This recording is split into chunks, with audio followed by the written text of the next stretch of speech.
This is Guardian Radio, your station for up-to-the-minute news, intelligent, interactive, and engaging conversation. 96.9 FM. The views and opinions of the hosts and guests are their own and do not necessarily reflect the position of the management and staff of Guardian Network. You're now in the Essential Zone, where we seek to be informative, inspiring, and dynamic. But more importantly, we seek to be fair and balanced. There comes a time when the game tolerates no spectators, only players. There comes a time when we must recognize that our individual aspirations shape our collective destiny.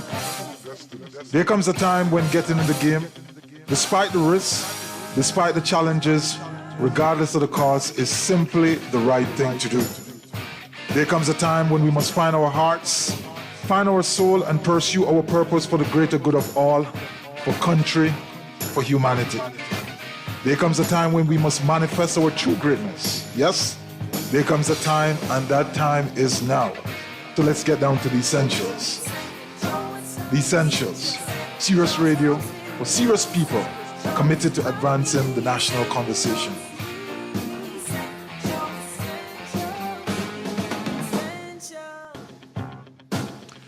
And good evening and welcome to Guardian Radio 96.9 FM. This is The Essentials, The Reset. I'm your host, Hubert Edwards, and it's certainly a pleasure to have you joining us this evening, as usual. If you want to join in on the conversation, the numbers are 323-6232, 323-6232, 325-4316, and 325-4259. We're going to have a conversation around election from a different perspective. We're going to look at the potential leaders and why and how do we reconcile our involvement, the electorate involvement in the selection of leaders, and why some of the challenges and some of the dilemma which voters face are in existence. And then we are going to take a look at leadership and, in a way, extending this discussion, because this election is really about choosing who we consider to be the best person to lead us at a constituency level and at a national level. Going forward, I am convinced, and I'm sure that many of you are, that going forward, that this is going to require, the next couple of years is going to require strong leadership with significant political will to make the changes, to implement the reforms, to do the things which are necessary to work within the confines of limited financial resources in order for us to get to that place where the country can start to move forward. I think it's going to be very, very important that leadership steps up to the level that leadership needs to be. And, it's not a critique or a knock against a particular person or any particular group. The bottom line is, my conclusion is that this time around, regardless of who wins the government, who has the privilege to serve as the government for the next 5 years, it's not going to be easy. It's going to be different. It's going to be challenging. And it's too, I think, it's rich with opportunities, put it that way. It's really rich with opportunities given the challenges that we're facing from the pandemic, from the global crisis, and from the myriad of problems which really exist in the Bahamas prior to now. And so we're going to have that type of a conversation this evening around leadership and how leadership may impact those with leadership. We should have on our live line, do we have Percy? Yes, and so we have on our live line Dr. David Burrows, the senior pastor for Bahamas Faith Ministry. And, many of you here in the Bahamas know of him, but persons who are listening via our streaming on Facebook, is a leading figure, an individual who you would consider to be an authority on leadership and many other issues relating to country. And so we want to say welcome to the Essentials once again, Dr. Burrows. My pleasure to be here. Yeah, so always a pleasure to interact with you. So let's let's talk about what you want to talk about. It's about politics in the Bahamas. It's you're going to go into an election on September the 16th, and you have some thoughts on that. I know that Dr. Diggis will be joining us. Is Dr. Diggis there yet? Producer, Dr. Diggis join us yet? No? Okay, so is there? I saw him. Okay, Dr. Diggis, are you there?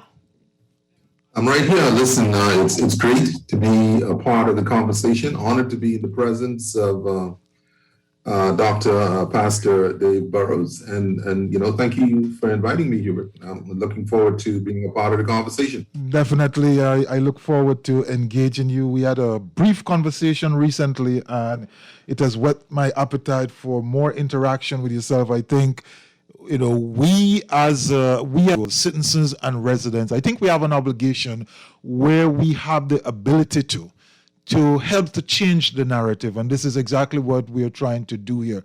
So let's jump right to you, Pastor Burrows, and Dr. Diggis. You will be able to chime in, ask questions, pass on your comments. What is it about politics in the Bahamas which reaches out to you? How would you, if a total stranger to the Bahamas asks you to describe politics in the Bahamas, what would be, your styling? In terms of describing what Bahamian politics is like? Yes.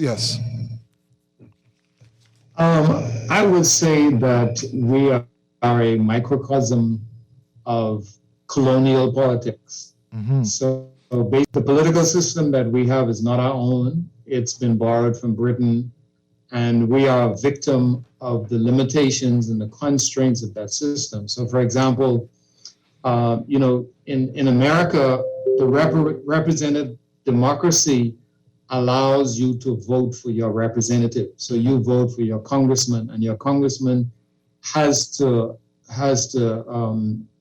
enunciate what policies and what programs and so on that they are going to represent you on. And you vote for them, and they actually go to Congress with that mandate. In the Bahamas, it's a little bit different, because even though you say that, the way Parliament is structured, where the Prime Minister really has the ultimate authority and can determine whether you live or die politically, you basically are emasculated to some extent, where you can't really represent the way you would want to. So that's a part of the system of politics in the Bahamas. And so we don't have a lot of independence when it comes to politics. The Westminster system is a system that is very constraining, especially for independent thinkers. And I think that's kind of Bahamian politics. The other thing about Bahamian politics, it's evolved. We have seen changes over the years where, previously, let's go back to 1967. In 1967 is when you had majority rule. Once majority rule began, the existing political infrastructure changed hands, but essentially the policies didn't change. Mm-hmm. When I say the policies didn't change, there were changes in terms of policies that benefited the Black majority, but not policies that changed the way business was done. So after the election in 1967, I remember several years later when I worked in government, we would go to the Family Islands, and when you go to the Family, you'll be driving down the road, and the road is clear. I mean, it's paved and everything, and then you go into another settlement, and it's, you have potholes and craters and everything. And you begin to realize that it was a part of the politics of the day. So the same thing that the former colonial government did was carried over in some respects. So you, depending upon how you voted, determine whether or not your roads would pay. It's things like that. Yeah. You had a paper recently. You wrote a paper recently. Before I come to you, Dr. Diggis, and you describe the kind of the essence of Bahamian politics, and where you said it's entertainment, drama, culture, music, suspicion, fear, and ultimately a return to normal until the cycle returns again 5 years. What in that represents normal to you? What is the normal?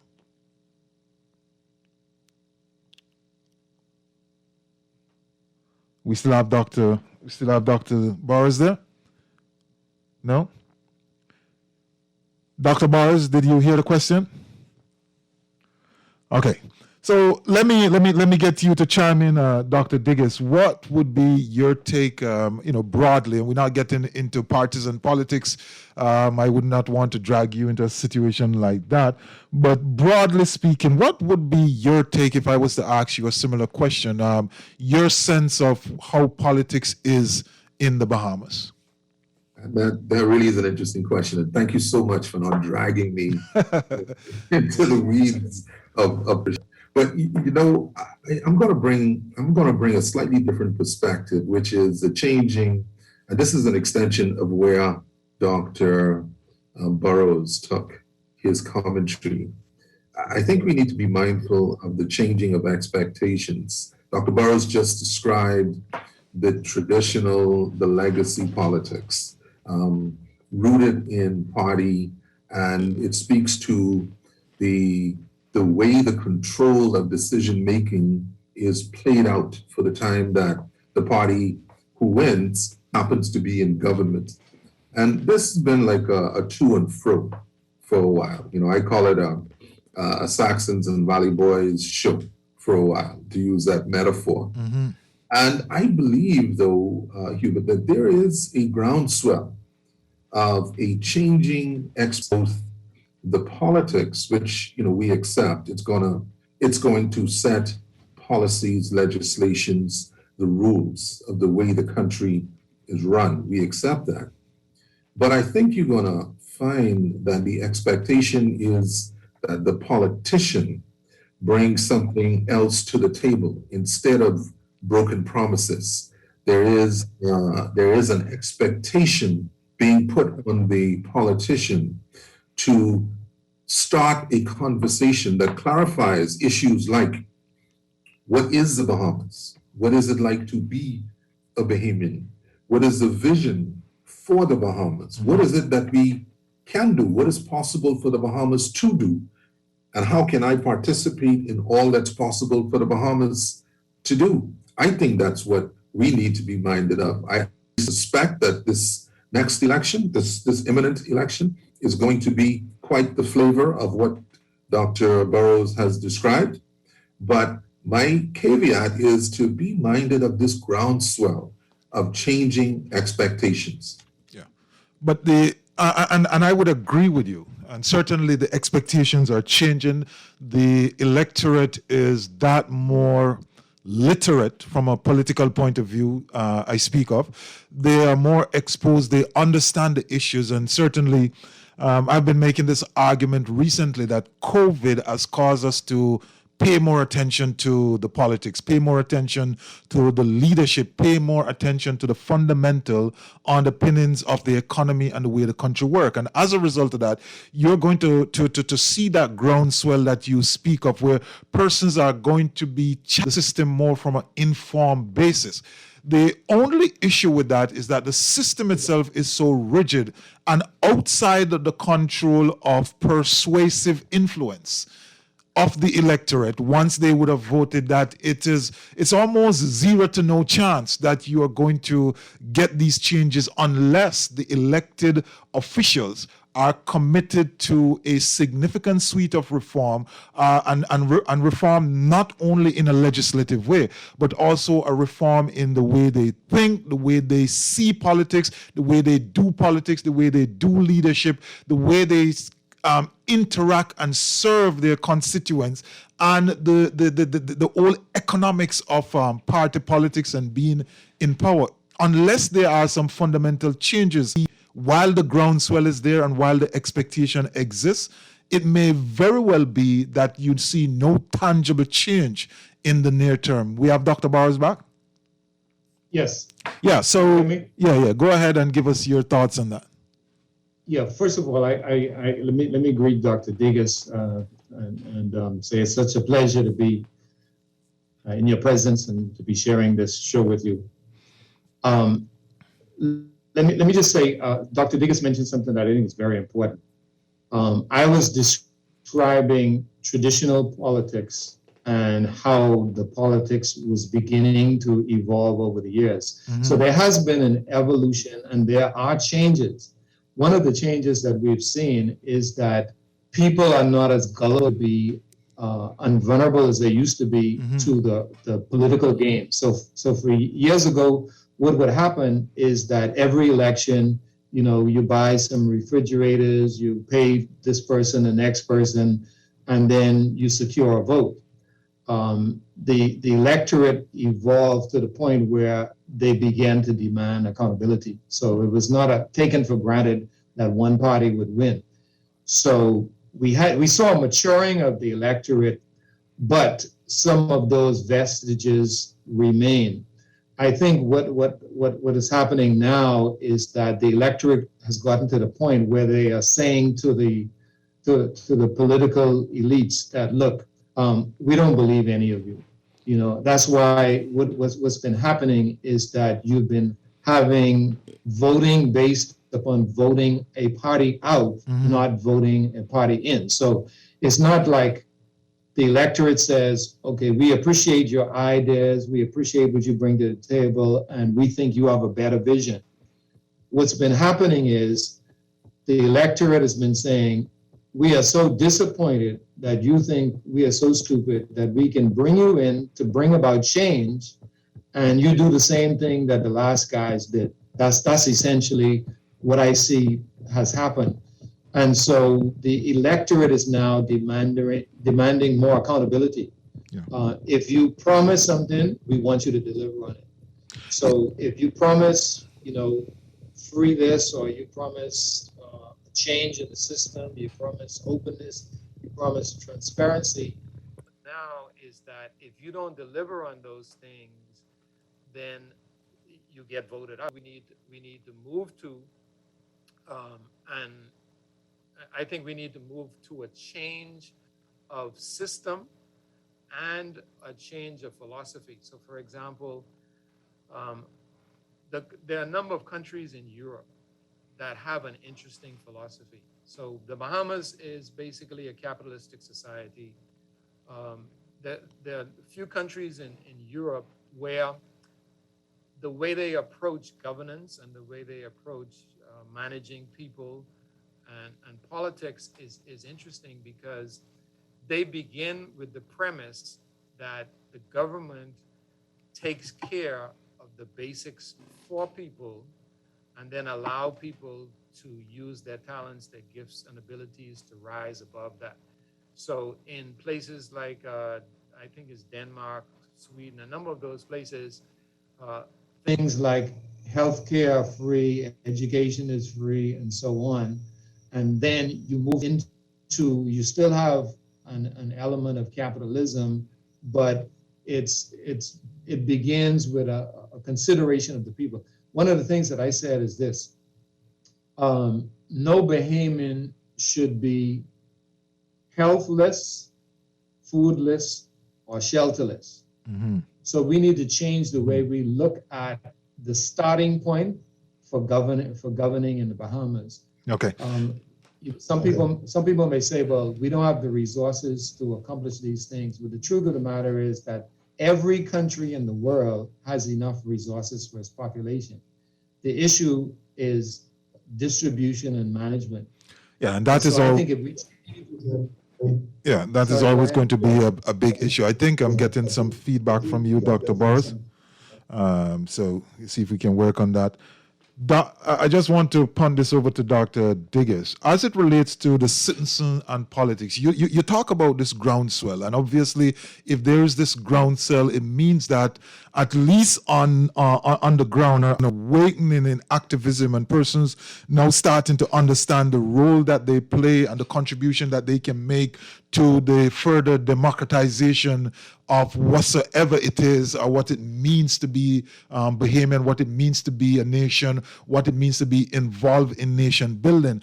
To what extent do we need to have greater involvement of the regular citizen in this process, not just on the day going to the polls and marking the X, but being actively involved in the discussion, the national conversation, and using whatsoever resource they have, whatsoever option they have to send clear messages to the leadership as to the way they wish the country to go. What are your thoughts on that? So this is really core where you're taking this conversation, Hubert. You mentioned in your previous commentary about the role of the government to the extent that it controls any decision to make a change, such that the facilitation of this maturity of politics that you describe can happen. And Dr. Burrows took the conversation in a very interesting place, Copenhagen, Denmark, where you see examples of governments who have asked themselves about their role. They're not the party in power, they're the government of the country. Right. And as much as that may seem to be nuanced, it is just diametric opposites what you bring. If you come in as the party that won, your agenda becomes completely your party and your color, which I think we all understand. And again, the metaphor of the Saxons and the Valley Boys and John Canoe is over. But if you come in as the government of the country, the government of the people, and you move your game up to this mature level that says any one of us may well be in a position to govern. This is not exclusive to any one of us, as elections will happen. But is there something bigger than the party? And completely yes, the thing that's bigger than the party is called the government. And it works in the interest of whatever is best for the people. So the facilitation that you ask, to me, is the responsibility. It's almost as if the government is creating a path for conversation, for arguments. If you don't encourage the activism, then you're going to get very violent reactivism.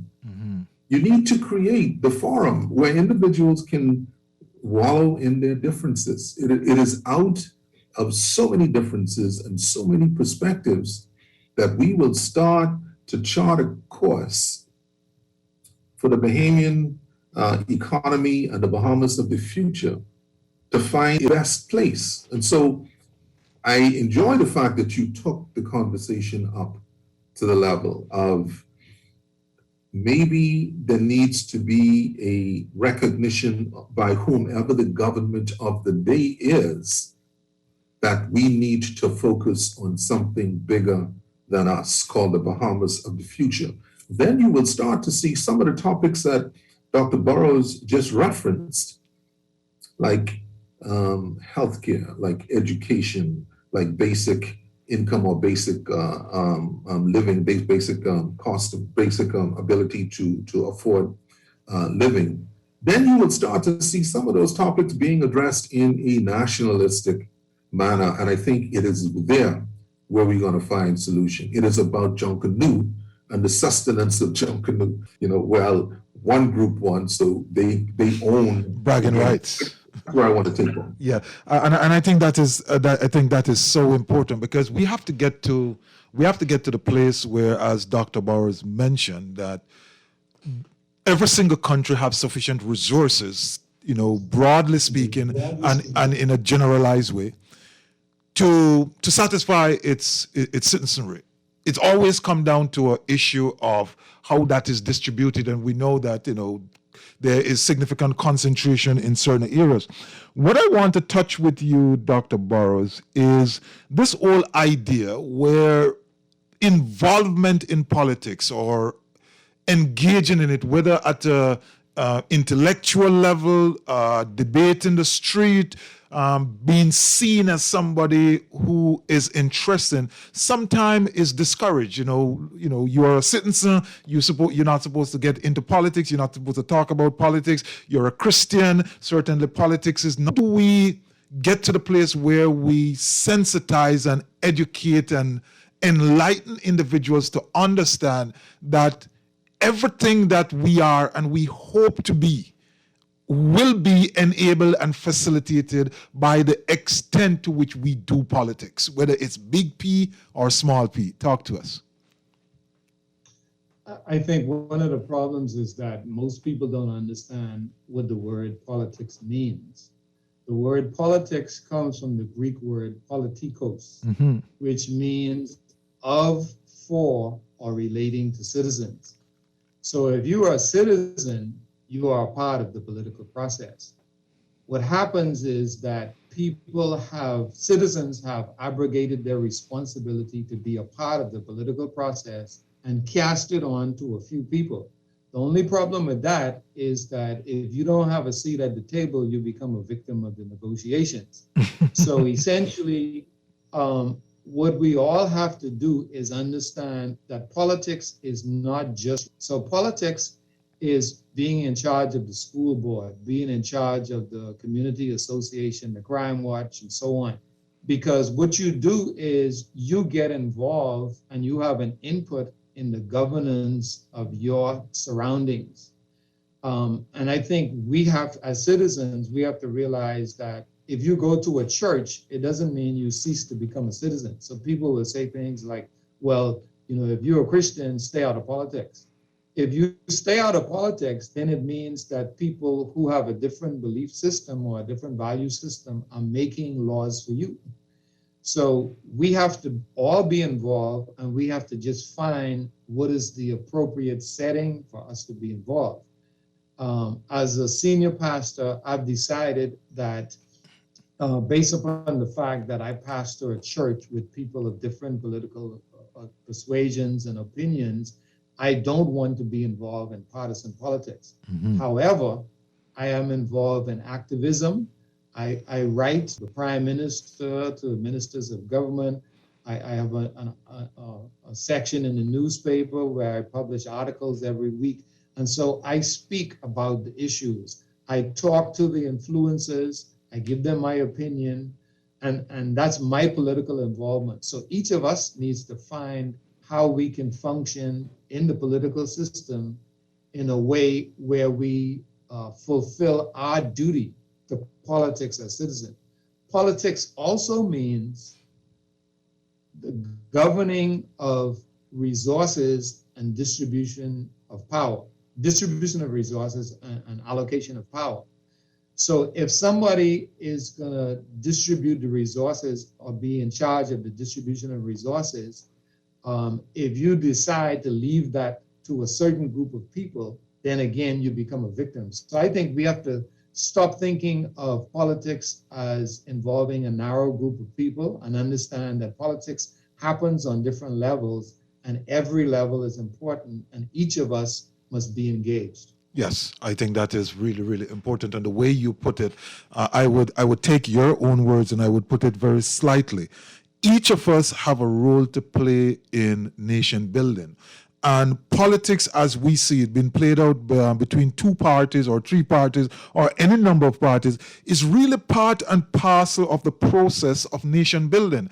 It ought to be a battle of ideas. It ought to be a battle for the imagination of us being better, for the country being better, for selling the idea of how we can move towards that point. Dr. Digges referred to it this way as a journey to best, journey to our better self, moving, always evolving. So if we look at politics through that type of a prism, then each and every single one of us at any point in time that we are engaged in any activity, we should do that with a view of helping to build and grow the country. I am sitting here on the radio, I'm facilitating this conversation. We're having this conversation really with a view of saying, look, be sensitized that there is a role for every single individual to play in the growth and the development of the country. And if you thought that simply by handing over the power to a small group of individuals is the sum total of your contribution, then you're being suboptimal. You are not being good stewards of your potential or enabling the potential for growing the country. And so we want to say to individuals this afternoon as we have this conversation, and there's much more to go, think about it in that way. Let's leave the partisan type of a view. Let's leave the analogy that Dr. Diggis used, Valley Boys versus Saxon, because at the end of the day, John Cooney must win. The Bahamas must win in order for all of us to win, because only at that stage. We're going to take ourselves a quick break here, and when we come back, we're going to jump right back into the conversation. Please join us after the break. The numbers are 323-6232, 325-4316, 325-4259. We have two brilliant minds, so if you have questions, then certainly you know that they will be answered this evening. You're listening to The Essentials, The Reset. Come right back.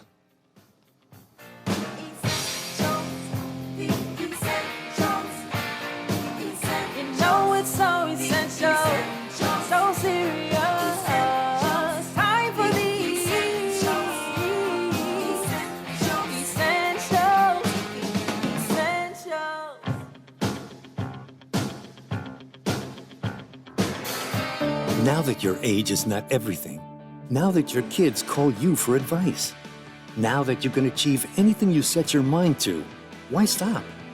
Nourish your strength and energy with Ensure. Ensure provides protein, antioxidants, key vitamins and minerals to support your immune system. Your moment to enjoy your vitality. Why stop?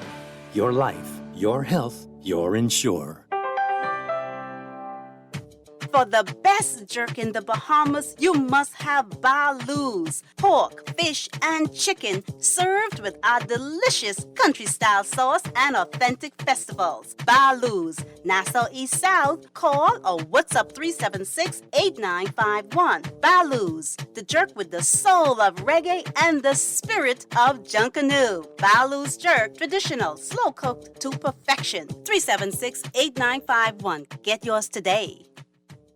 This is Guardian Radio 96.9 FM. Fresh news, smart talk, all day.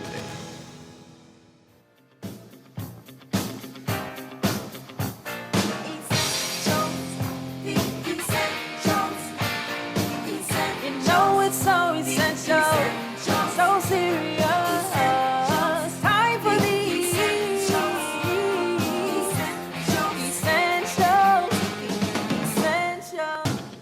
And welcome back to The Essentials, The Reset. We're having ourselves a conversation. We're talking a little bit about the political process, not politics, but the political process and how do individuals engage in that process.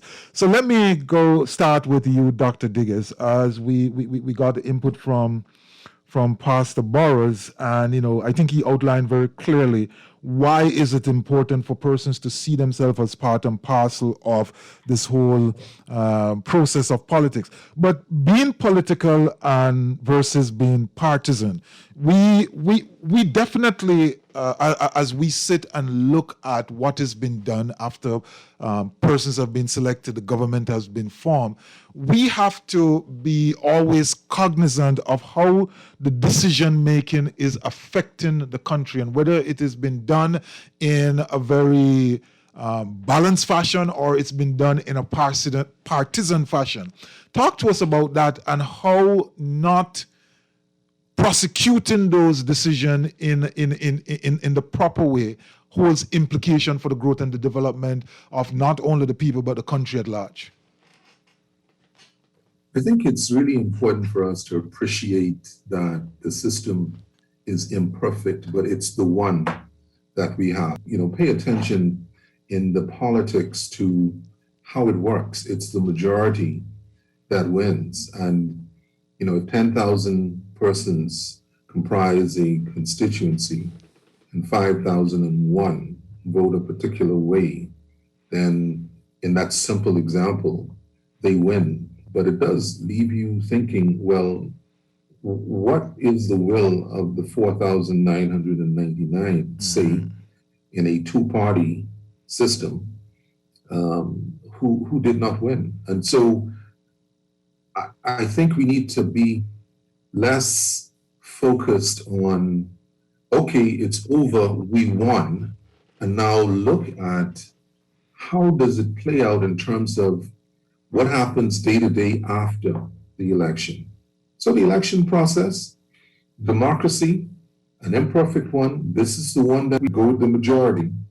But realizing its imperfection means that is another reason why we have to pay more attention between elections on what is more important than the process of electing the government. It's the process of making the Bahamas successful. It's the process of actually getting the government to work. And there's a lot that contributes to getting the government to work.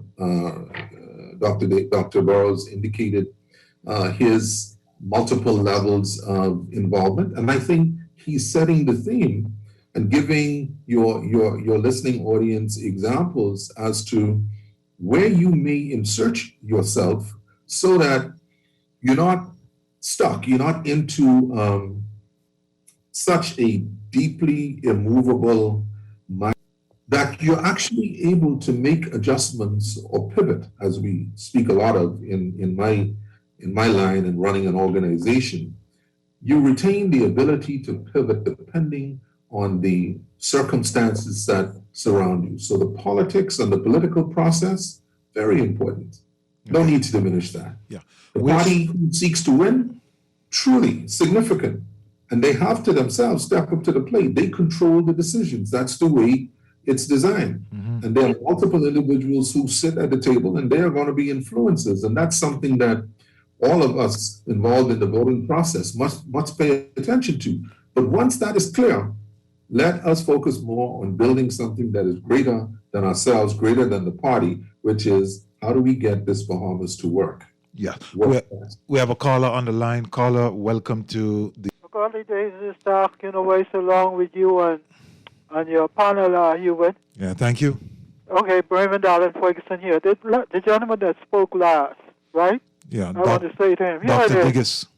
What's his name? Dr. Diggis. Dr. Diggis? Dr. Diggis, how are you? I am well, thank you. How are you doing? Hello? I cannot hear you. I am very well. How are you doing?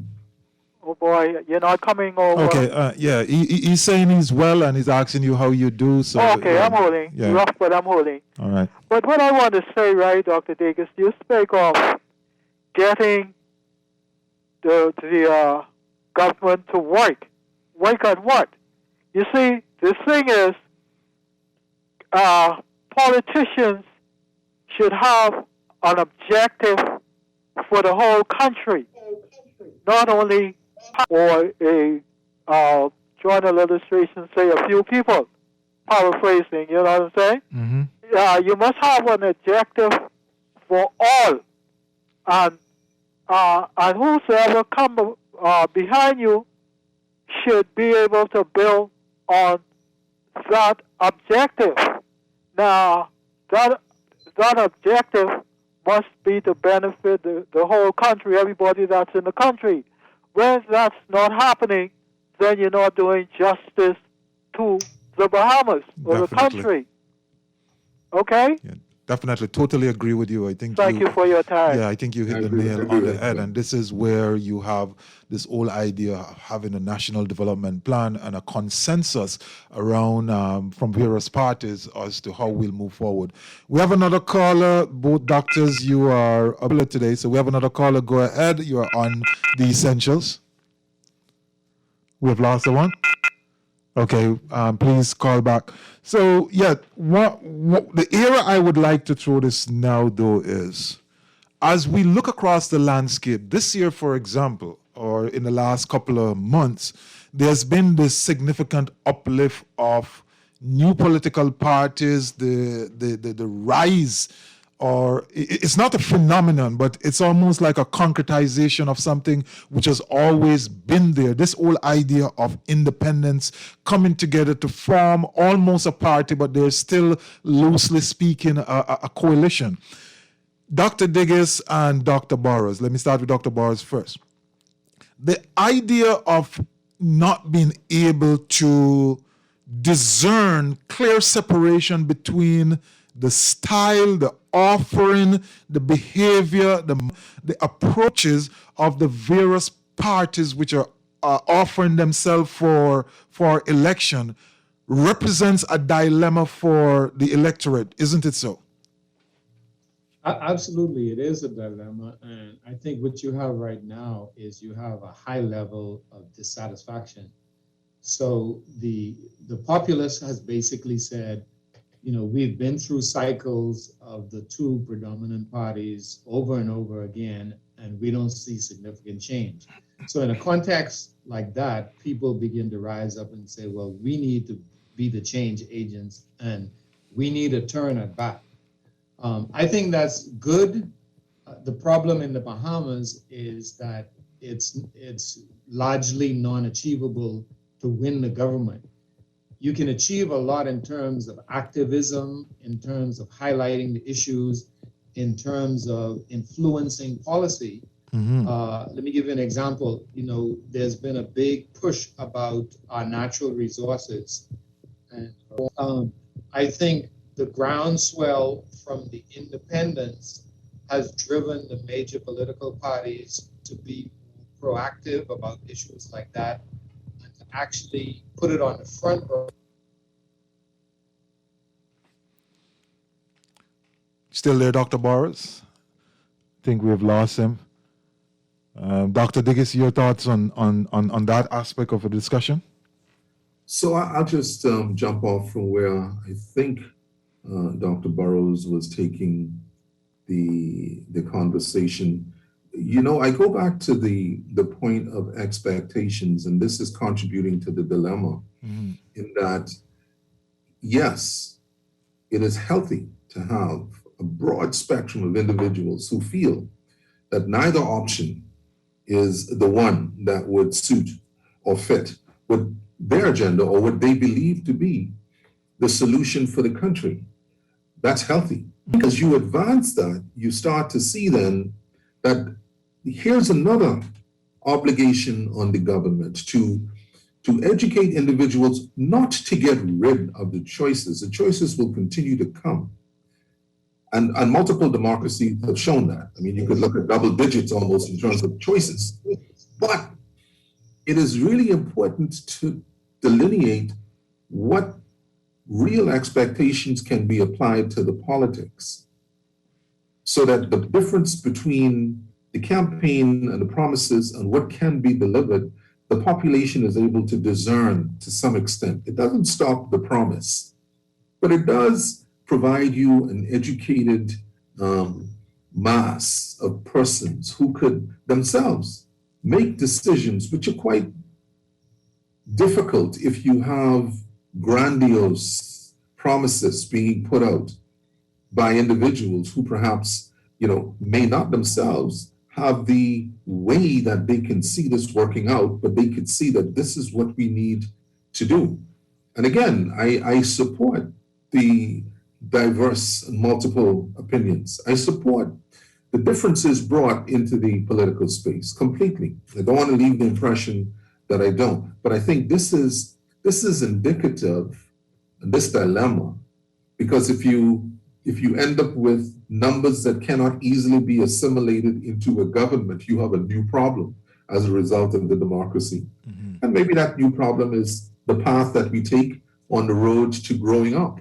Yeah. But to the point that you made, Hubert, and where I think Dr. Burrows was going, we must understand that the government is able to do so much, and it's the responsibility of the government, once it has become that, the political party has become the government, part of that is to just continue to educate the people about what it is that the politics can do, and then what it is that other aspects of the makeup of the economy does, including the individual responsibilities. Yeah, I think that is so important, Dr. Diggis, because the part of the dilemma is driven, as you indicate, expectation gap. And that expectation gap is created by a hardcore or hardened view of what government ought to be doing, is not doing, supposed to be doing, has not done in a number of years. When in fact, government in many instances ought only to be facilitative. They present themselves as the doers.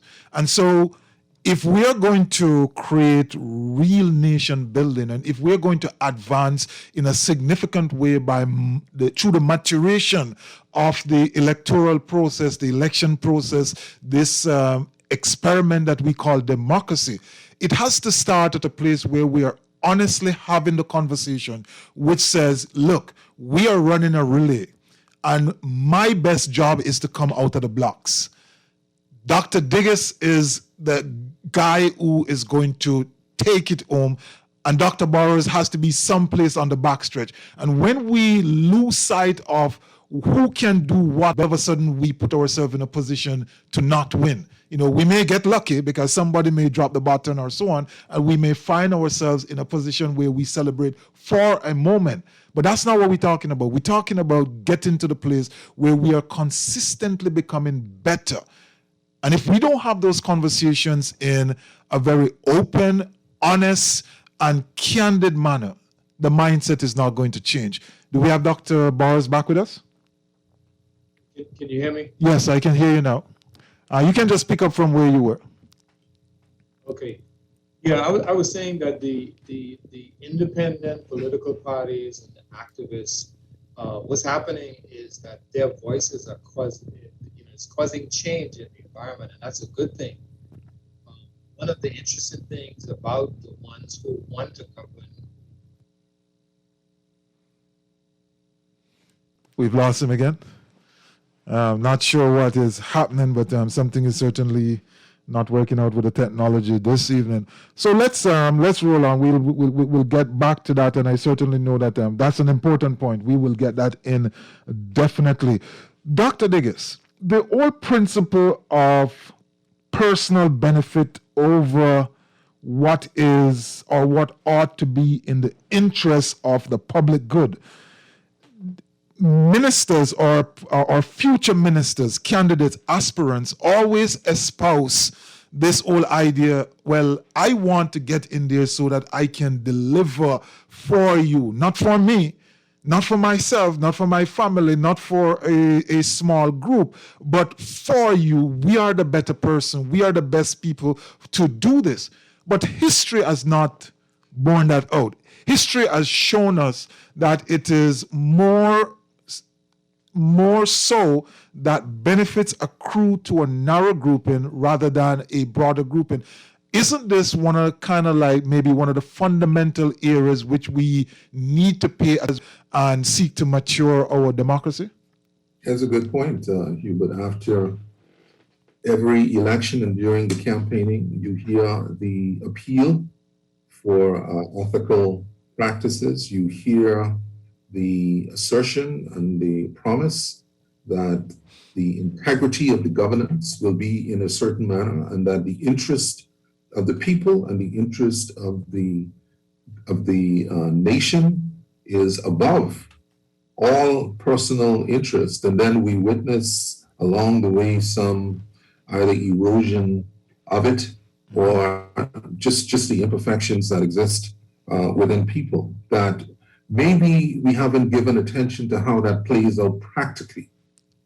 It's easy to say that, an individual who is not at an income level that's above the poverty line, it's easy to say that that individual is going to sit and be a part of a decision making that issues and allocates and divvies up substantive contracts which would enable persons within either the constituency or the party to benefit. That's an easy thing to say. I think practically, though, one needs to figure out how does that breach either the integrity message or the ethics message when the individual who is so disenfranchised and is so sacrificed beyond servant, this is sacrifice now, it feels that way, that some consideration is given to my sacrifice. I think that's a human, it's a human tendency. Yes. Yeah. And so I think we need to be less naive with the intent and the messaging. You know, you look in the panel and you see, well, there are probably, a proportion of individuals who slip into that multi-million-dollar range, and maybe they would not be so tempted, maybe. But reality would show that this is an important conversation. You raise a very important point, that beyond the sign the code of ethics, beyond the promise me that you will behave in a very honorable manner, that it has to be translated into something practical. Yeah, go on. I think, Dr. Diggers, as you point us in this direction, when you look at business, which is a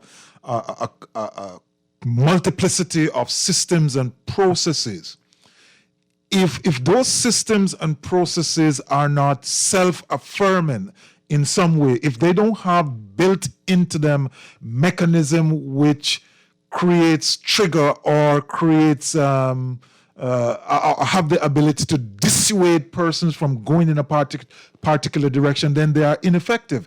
To be very clear, when you pay a member of parliament $28,000, you're inviting him to do interesting things. When you pay a member of parliament $28,000, you have just accorded a value to his worth and his time. And the expectation, therefore, cannot be in a country where the per capita income is 30, cannot be by the system, the messaging coming out of that level, it cannot be excellence. And, in a way, the country may have, or the way we do it, may have put ourselves in a catch-22 in that the subliminal messages which coming out of how we compensate and how we award, we give reward, may be saying to individuals, the system is really not serious about you changing, as opposed to increase, improve, and set the standard and set the accountability at such a level where persons know that this is really, really serious business, and we expect in every single instance excellent performance from you, high ethical standards, and nothing else will suffice. Your thoughts? Dr. Diggers? I'm sorry. I thought Dr. Burrows was Well, here. if Dr. Burrows is back, he could jump in. No, go ahead, Dr. Diggers. I'll come on the back end. Okay, fine. I think this is just the way we mature to having the conversation. And you mentioned the business example. And, quid pro quo is something that we tend to tiptoe around because, we feel like individuals put themselves up for national service.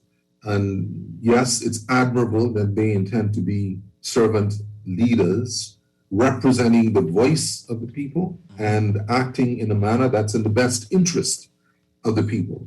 But there's another dimension, which is a conversation that needs to be had, that if I have nothing and I basically come into a suffrage leadership, which sometimes it can be, it is pounding to be a head of a constituency.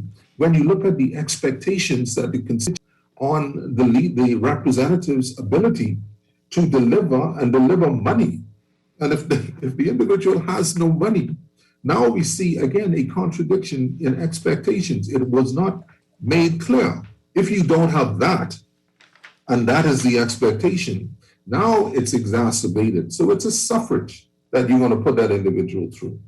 And at the end of it all, applying all of this ethical practice and retaining all of the integrity and acting in the best interest.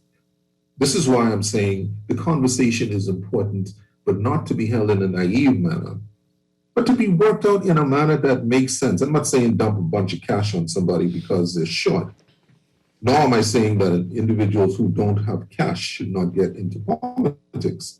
Not at all. They have significant contributions to make. But they have to go the needs of their family, and they need to then have a clear line of sight, consistent with and compliant to rules and regulations, such that they're not in breach. And I think those are the important conversations to have. And if you think about that, those are conversations of all who get involved in politics. It's almost as if once you've determined your entire panel of individuals who are putting themselves up for politics, there's this intervening class or space where you have a class to speak to individuals about the implications of what you're about to do. Give it a little more thought. Yes. I think that is important, and we definitely, as I said earlier, we definitely need to change the narrative. We need to be having open and honest conversation. Dr. Burrows, think about it this way: at $28,000 per year, a member of parliament who doesn't get a cabinet seat, a cabinet position, who does not work as a parliamentary secretary or any of those positions which would create added revenue, will make a total sum of $140,000 for 5 years. Think about that. And think about the implication that may have on that particular individual as a person, as a human being. But more importantly, think about the possibility of that reality undermining the efficacy of this experiment called democracy and our desire to not have corruption and high standard. Dr. Burrows, you want to jump in on this, and I know you had some thoughts on this whole idea about ethics and morals and how those translate into the whole process and why we experience them in our leaders being microcosm of the entire population itself. Yeah, our politicians are us. So whatever is going on in the society as a whole happens in our politics.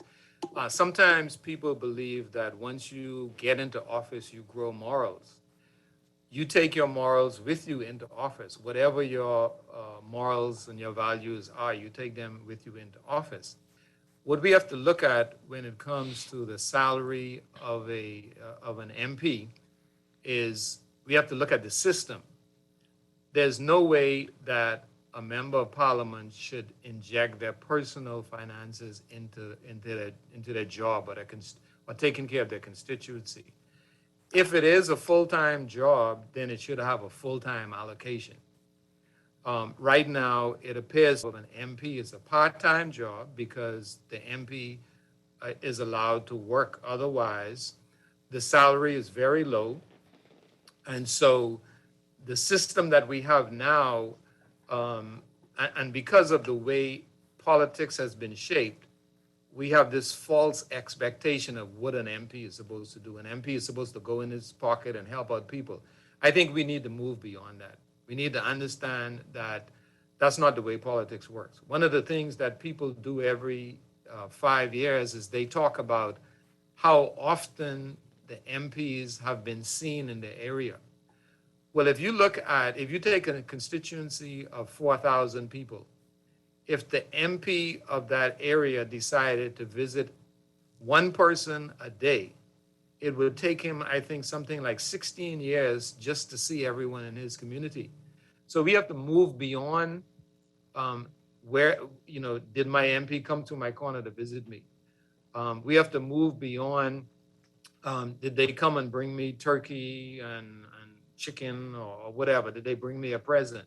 Mm-hmm. And we have to realize that their job is to represent. If there are things to be done for the community, that has to be allocated either in a general budget or the party's budget, but there has to be a mechanism where the individual doesn't have this burden on them that they have to provide financially, like they have children, like the constituents are children.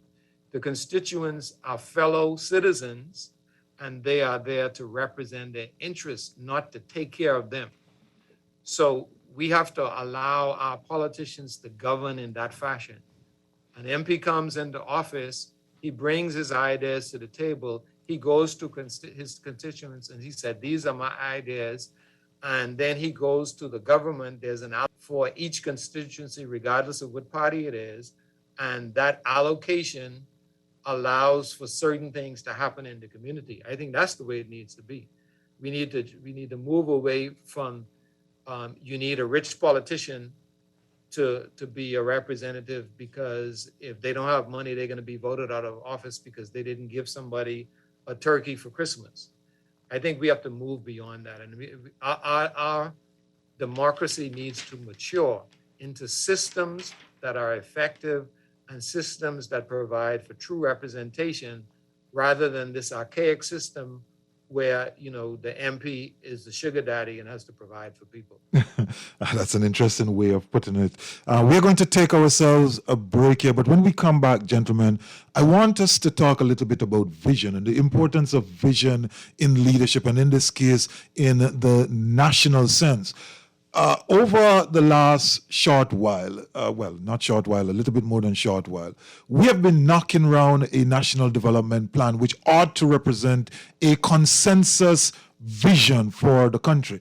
And instead, we have been working back and forth between two major political parties based on their manifestos, which represent the vision of that party at any point in time for the country. How important is it for us to finally come up, or at least, I'm saying finally, but how important is it for us to get to a place where we have a national consensus as to direction, as to the big goals, the big ideas, the big things that we want to achieve? And that then set the framework, the guardrails by which all political parties, all citizens, all individuals who participate within the confines of the Bahamas, who have money, who make profit here in the Bahamas, look toward as a true north, as the way of moving country forward. Let us take ourselves a break. You listen to The Essentials. I'm having a discussion with Dr.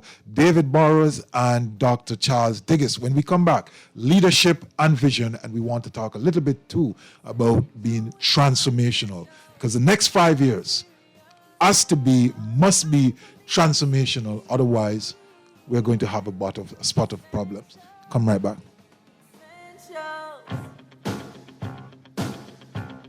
Now that your age is not everything, now that your kids call you for advice, now that you can achieve anything you set your mind to, why stop? Nourish your strength and energy with Ensure. Ensure provides protein, antioxidants, key vitamins and minerals to support your immune system.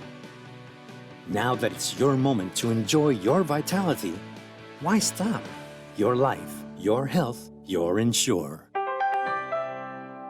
Life is always better with a little extra cash. At Solomon's, we know that every penny saved is a penny toward more happy times with those you love. With super savings in every aisle and budget-pleasing buys every time you shop, you can get closer to that family vacation you've been dreaming about. Go on, earn that new air fryer in produce. Snack that Exuma getaway with your cereal. Rawson Square Junkanoo tickets, aisle 7 just restocked. Bring it all together at Solomon's, where you can save more and live better. For the best jerk in the Bahamas, you must have balus, pork, fish, and chicken served with our delicious country-style sauce and authentic festivals. Balus, Nassau East South, call or WhatsApp 376-8951. Balus, the jerk with the soul of reggae spirit of Junkanoo. Balus jerk, traditional, slow-cooked to perfection. 376-8951. Get yours today. This is Guardian Radio 96.9 FM, Nassau, Bahamas.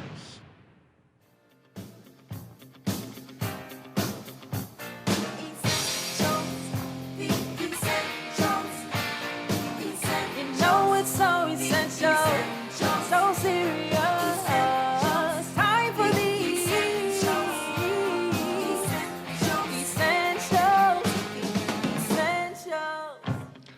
And welcome back.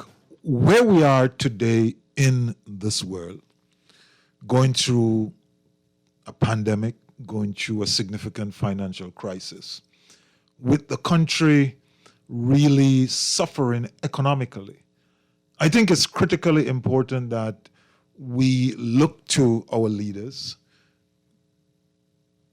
And it's critically important that there is an expectation that the leaders have a very clear vision, a vision which is going to take us to a better place, a growing place, an ever evolving better place.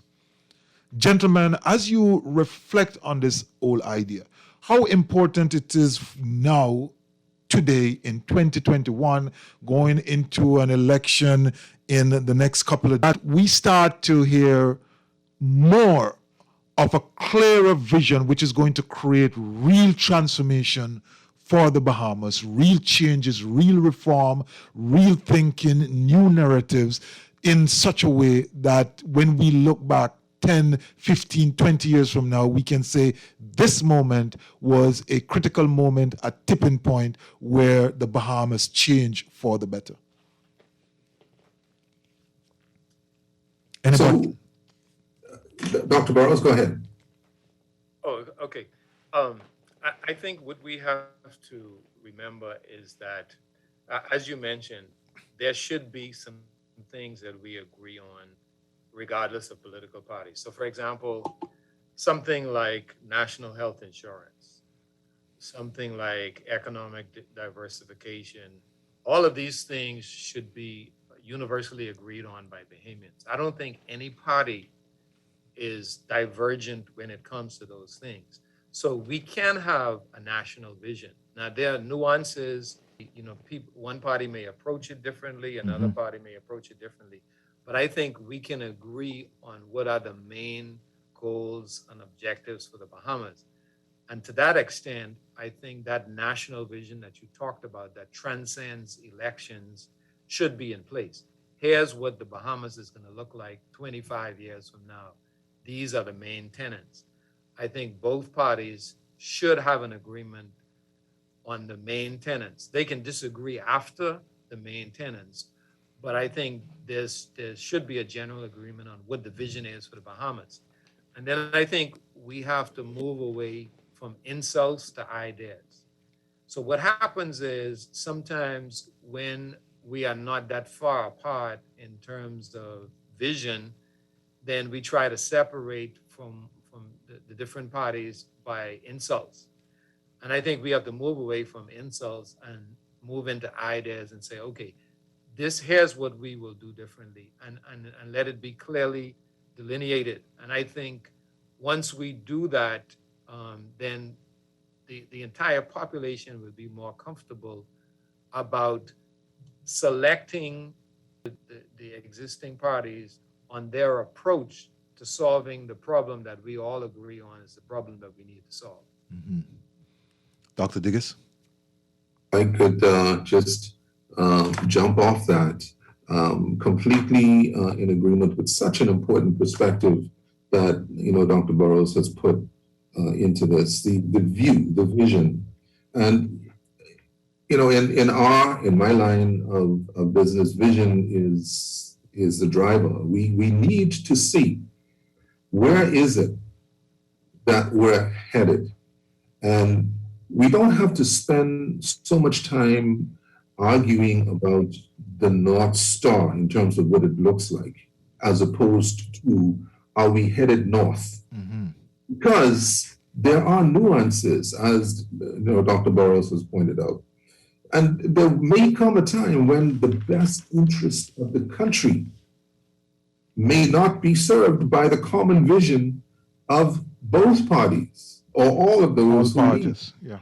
So we have to give ourselves enough room to maintain a running dialogue where we are able to revisit, review, revamp the vision, because it's still along a particular direction, but what we will do to get there may be the differences, and let's have those conversations. How we're going to go about implementing the elements of the vision, that too may create such a difference that explains why the one party elected over the other, but I think it's defining those priorities within what is common. Where are the commonalities? And if we could carve those commonalities out and put a bit of energy behind those, because we're still building a nation and building a best Bahamas. So if we focus a lot on that, then yes, there will be other areas where there's difference of opinion, difference of view, difference of perspective. Those are great, but there may not be, and probably should not be, a difference of the best interest. Let's just, tease these things out so that the leaders can share their vision liberally and not apologize for making changes, but explain the reason why one has to be agile enough to pivot away from a best run in that direction. I'm thinking now, based on some new information that I have, that maybe we just, pivot a little because this now seems to be the better interest. Yeah, but you speak to Dr. Diggers. I think your thoughts go to the heart of the culture. And by culture, I mean in this instance, how we do politics, how we create expectation across the populace, how we create expectation in concentrated group, interest group. Because at the end of the day, if you take an objective look at what the political process is about, it's really in some ways a marketplace for influence. And in many instances, the influence being sold or bought is being done on credit. The individual or the persons who are vying to become are really saying to those who they wish to influence, the persons close to them, if and when I promise you, which means that I am really extending a credit instrument to you. That credit instrument will be paid by not the person extending it, but ultimately by the shareholder.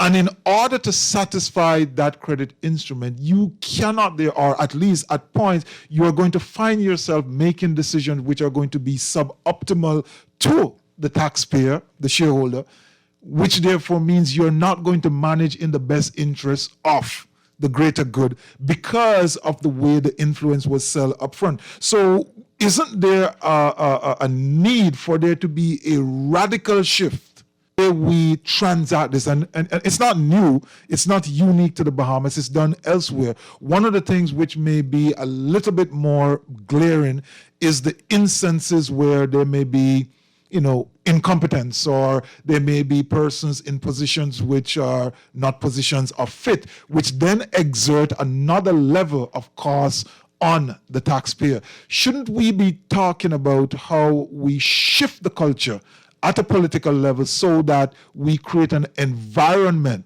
which can be more robust and more responsive and more understanding to the needs and the changes in the system in order for us to grow as a fledgling democracy? You outline the intricacies and the important elements in the game of politics, and none of us want to acknowledge that these are the realities of politics. One has to get elected, and as you dipped into that pot of options that you have to play in the game to win, I think that's a reality that causes a number of us to realize that perhaps our best role is not necessarily in that space. Perhaps we contribute better at another space, a contribution to the national dialogue, for example, or contribute a way to contribute to how people get out of a particular way of thinking, or, as the point you make, a contribution to trying to move the way we do it, the culture, how we behave, the rules that we apply, and try to move that on a little more, the maturation of the process. And yeah, some of us may be a little more effective in that knowledge. This is a game, to some extent, that's played in intricate and interesting ways. Some of the ways may be very unacceptable to us, but those in the game are very aware that you got to win and you have to be elected. And then you're able to put yourself in a position or be in a position to make decisions. So you won't have that luxury of changing culture, etc., until you win. And so the point you make about, But Dr. Diggers, it demands a commitment on the part of all players to change. Otherwise, it's pretty much a Russian roulette. If the person who isn't committed or the grouping which isn't committed to that change then get elected. Hugh, I got you. I hear you. And it's a challenge that in the quiet moments, the leader asks him or herself, is there something bigger than? Is there something called bigger than my party or my party winning the government? If that's the belief of the leader, then he or she then commits to most of what we've been talking about here, which also may risk the loss of the election at the price of getting the Bahamas to where it needs to be. Now that's a significant maturation, and that's a whole another conversation in a different place. I think that really is. Dr. Burrows, you wrote, our nation will only succeed if our citizens possess the values that create order, compassion, and fairness. Absolutely. The thing about it is that nothing exists successfully without order. And for example, if our politicians operate on vices rather than virtues, then we are going to have a vice-filled land.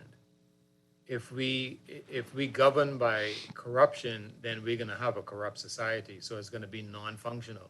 So if we want to make a difference, we have to have a commitment to the values that allow for the nation to move forward. I mentioned earlier that you don't grow morals when you go into politics. So whoever you are when you become a politician or when you become a frontline politician, it's just revealed who you are. So the persons who are vying for office, if we need to look at them and ask ourselves the question, who are they now? Because that's exactly who they're going to be when they're elected to office. Sometimes we may have somebody agitating and they say, that they want to lead and they're going to be different. But when you look at their life now, their reputation, their ethics is wanting. When that person gets into office, they're not going to change. So the values, Bible makes a statement that's very interesting. It says, the nation rejoices when the righteous are in power. So when people are unethical and they rise to power, the saying goes, woe to the people. The people are going to suffer because you're going to have people who are interested in their furtherance rather than the furtherance of the people. So those values are very important. And one of the things that I think is important in politics is that you have to, as politicians and political parties, you have to learn to express your difference. People are going to elect you based upon your difference. What happens now in the political process is that all parties may be saying essentially the same thing, and their histories, their track record are similar in terms of promising and not delivering and so on. And so there's no difference. And so people begin to elect people not based upon their difference, but based upon their dissatisfaction. I think parties that are out of office need to refine what their difference is when they, if they are elected, what is going to be different about them. For example, both parties have been in and out of office. In order to return a party that was out of office, you have to ask yourself, what's going to be different this time? And if you can't see a difference and it's not clearly enunciated, then it's going to be hard for that group to be elected. So we have to work on our difference. What separates us from the governing or the current leadership? And it has to be clear. Yeah. You know, as I said, it can't just be clearly delineated ideas that show the difference, and you have to be able to put a graph up and say, this is where I differ from the current party. Definitely. It's really about having the ability to clearly outline your value proposition. And, you know, when we talk about leadership and we talk about transformational leadership, which has 4 different main tenets for, I guess, academic or intellectual discussion purposes. But one of those tenets is inspirational motivation. And it talks about the degree to which the leader articulates a vision that is appealing and inspiring, challenges followers to high standard, communicate optimism about future goals, provide meaning for the task at hand, and ensure that the people have a strong sense of purpose. Because when you have a strong sense of purpose, that then creates an energy which enable you to move forward and to meet the challenges of the future. You want to have a situation where the visionary aspect, which is linked to the leadership, communicate the skills that which are understandable, which are precise, powerful, and engaging. And that then allows individuals to become more optimistic about the future, believe in their own abilities, and as a result, invest more time and effort into bringing forth what has been articulated in the vision. As we kind of wrap this up, how does that strike you as what is needed for the immediate and the near future?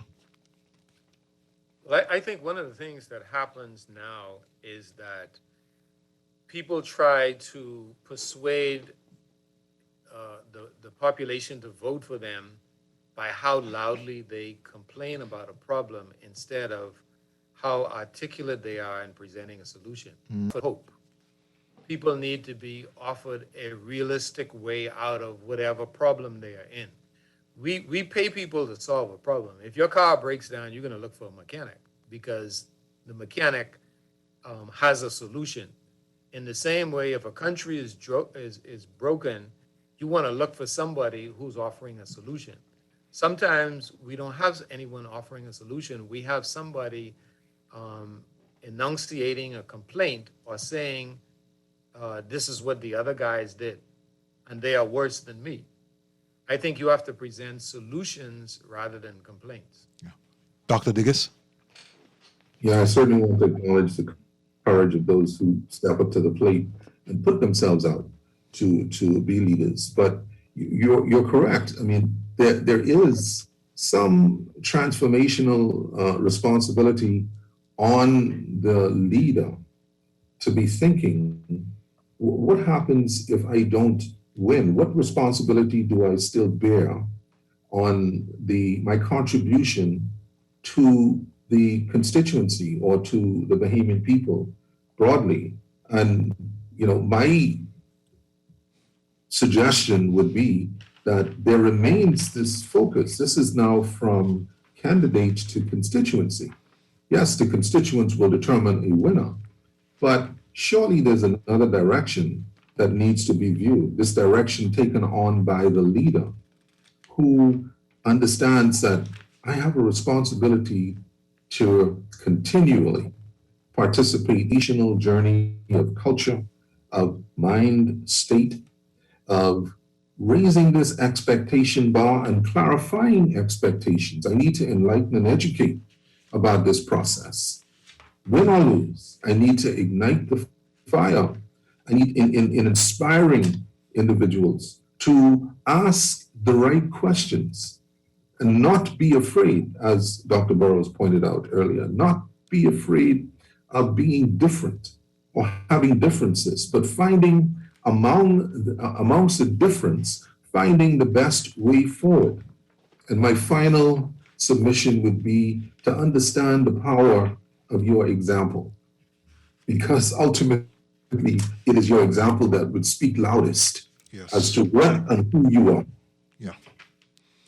And that's really what leadership is about. It's again, going back to transformational leadership, the example of you refer to the idealized influence, which, the individual, the leadership stands as a role model, and that is grounded in high ethical behavior, instills pride, gains respect, and gains trust, and therefore become a part of the true north, a part of the direction, a part of the place where we want to be, a part of the idea that here is a glimpse, a representation of your better self, a representation of what we could be, or at least a representation of what we ought to be working towards.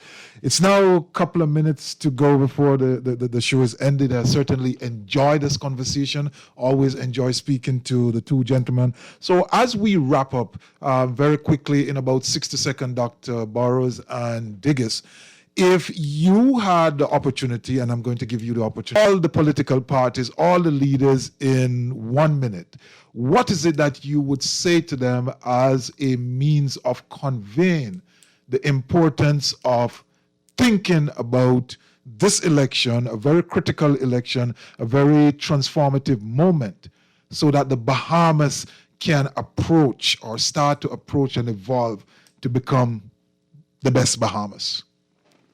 I'll let Dr. Burrows have the last word, since he's probably much better positioned to do that. My brief commentary and focus would be to remember that there is something much bigger than ourselves, much bigger than the political parties that we represent. And that has to be the North Star. That has to be we're all in this. As deeply as they are, or as peripheral as some of us are, it's because we have a country to take care of, to grow, and we have a generation of persons behind us looking up at us and wondering, what exactly is it that we are about? Are we building a nation that they can be proud of, to be a part of? Are we maturing the dialogue such that there is no shame in being in politics or being sidelined? Let's just be mindful that there is something bigger that this is all about. Dr. Burrows, 60 seconds. Okay, yeah, I think we have to remember that we don't have a second Bahamas. There's only one Bahamas. So we need to bring the ideas and the solutions to the table that make us the best Bahamas. We want to encourage those running for office to remember that Bahamians don't hear with their ears. They hear with their eyes. You can say anything, but people are watching what you do to determine whether they're going to vote for you or support you. So it's very important for you to look like who you say you are. Definitely. I want to thank you, gentlemen, so much for contributing to this wonderful conversation. And ladies and gentlemen, as you listen, all we are simply doing here is saying we recognize the possibility. Dr. Diggis always talk about the limitlessness of possibilities. There is a bigger Bahamas out there. There's a greater Bahamas. There's greatness embedded in every single one of us and collectively in all of us. And that greatness requires leadership, and it requires leadership to operate at the highest level. And simply all we ask for in this moment is for the best of us to emerge. I personally am agnostic to whoever it is. At the end of the day, no one wins unless the Bahamas wins. We always never allow your greatness to become a victim of your unwillingness to change. You've been listening to The Essentials, The Reset. Good night. Enjoy.